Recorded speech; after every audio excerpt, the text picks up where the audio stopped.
好快咧就嚟到第13章嘅重點重溫啦。第13章咧，我哋會講corrosion of metals，corrosion 腐蝕啊，OK， 金屬嘅腐蝕。咁即係主角咧，當然係擺喺鐵嗰度啦，因為鐵係最常用啦。所以其實呢一課咧，最主要咧係講嗰個 rusting 鐵生鏽。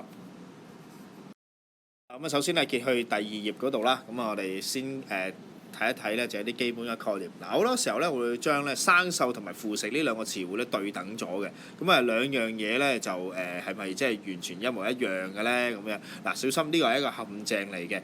因為咧我哋講腐蝕嘅時候咧，係呢個詞語係可以套用晒喺所有嘅金屬上面。OK， 不論佢係銅啊、鐵啊，或者係其他鎂啊咩都好啦。總之就係受到空氣嘅或者水分嘅影響之下咧，而受到破壞咧，我哋就可以叫做腐蝕。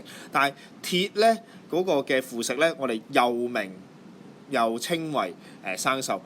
生鏽呢個詞彙咧，先能夠咧應用喺咧鐵上面嘅啫。其他嘅金屬係唔可以用生鏽嘅，即係你話銅生鏽，原來咁樣講係唔啱嘅。OK， 鎂生鏽亦都唔啱嘅。咁所以咧先搞清楚啦嚇。腐蝕就係所有金屬都可以都可以去用，但係生鏽咧只能夠係鐵呢種金屬咧先可以應用嘅啫。嗱，咁我先講翻多少少嘅英文啦，因為有啲英文嘅同學都要學翻即係有關嘅詞彙嘅。嗱，咁我哋腐蝕咧。